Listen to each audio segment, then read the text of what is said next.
जब किसी member of parliament यानी कि एमपी, समझ रहे हो ना मैं कितनी बड़े पावरफुल इंसान की बात कर रहा हूँ, उन तक को बेसिक मैथ नहीं आती, तो मुझे इस देश के लिए बुरा लगता है। आप थोड़े ध्यान से सुनना इनकी बातों को। बहुत शानदार हो गया भाई, 28 और 18% खत्म। मैं बोल रहा हूं ना, डायरेक्ट 50%। रुपए का माल आपको 40 पैसे में, 45 पैसे में। 100 रुपए की चीज 45 रुपए में। 1000 की चीज आपको 450 पौने 500 रुपए में।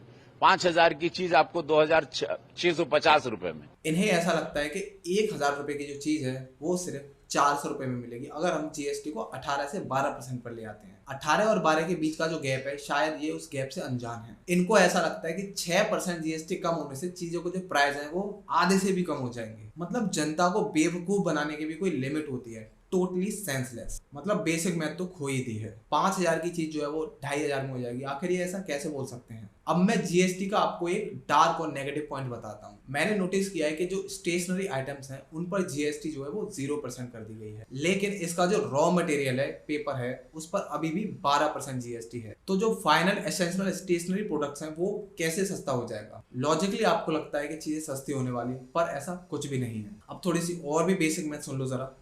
इससे शानदार क्या गरीबों को, मिडिल क्लास को तोहफा मिलेगा? आपने प्रधानमंत्री जी को तीसरी बार जिताया, उसका ये उपहार है कि आपने विश्वास किया भाजपा पे। भारतीय जनता पार्टी पे विश्वास करिए और आनंद पाइए, सुरक्षा पाइए, व्यवस्था पाइए। भारत ताकतवर बन रहा है, भारत चिंगाड़ रहा है, भारत दहाड़ रहा है। ओनली प्रमोशन, पीआर और झूठ।